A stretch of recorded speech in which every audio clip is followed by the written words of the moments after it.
देख लेनी आज कैसे बदले जवाना हो, कहीं के न रहल तो हर पागल दीवाना हो। ए जान सुनो तारू, देख लेनी आज कैसे बदले जवाना हो, कहीं के न रहल तो हर पागल दीवाना हो। दोसरा के खोता में बसेरा ले ली हो, मुआला के बाद हमरा चिता के जरा के जान साथ फेरा ले ली हो। ए जान मुआला के बाद हमरा चिता के जरा के जान साथ फेरा ले ली हो।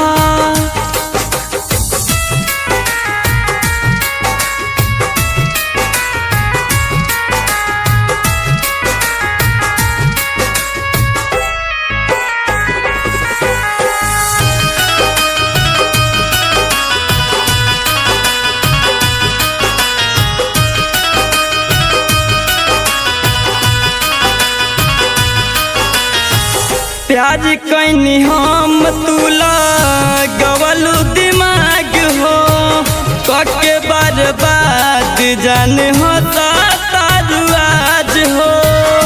ए जान काहे सन कैलू हो,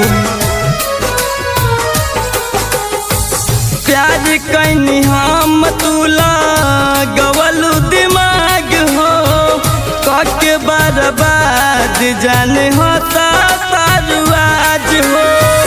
देखे हमके गम तू बसेरा ले ली हो, मुआला के बाद हमरा चिता के जरा के जान साथ फेरा ले ली हो। ए जान मुआला के बाद हमरा चिता के जरा के जान साथ फेरा ले ली हो।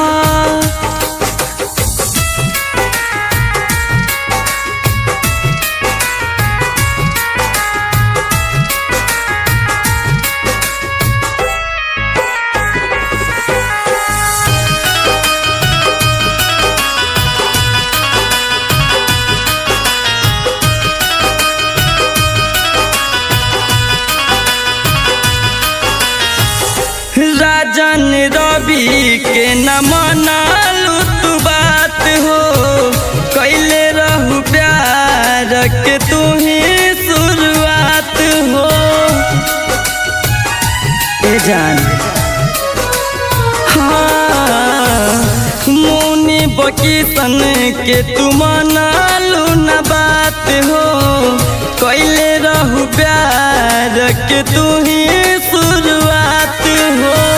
कहले गोविंद दिल के घेरा ले ली हो, मुआला के बाद हमरा चिता के जरा के जान साथ फेरा ले ली हो। ए जान मुआला के बाद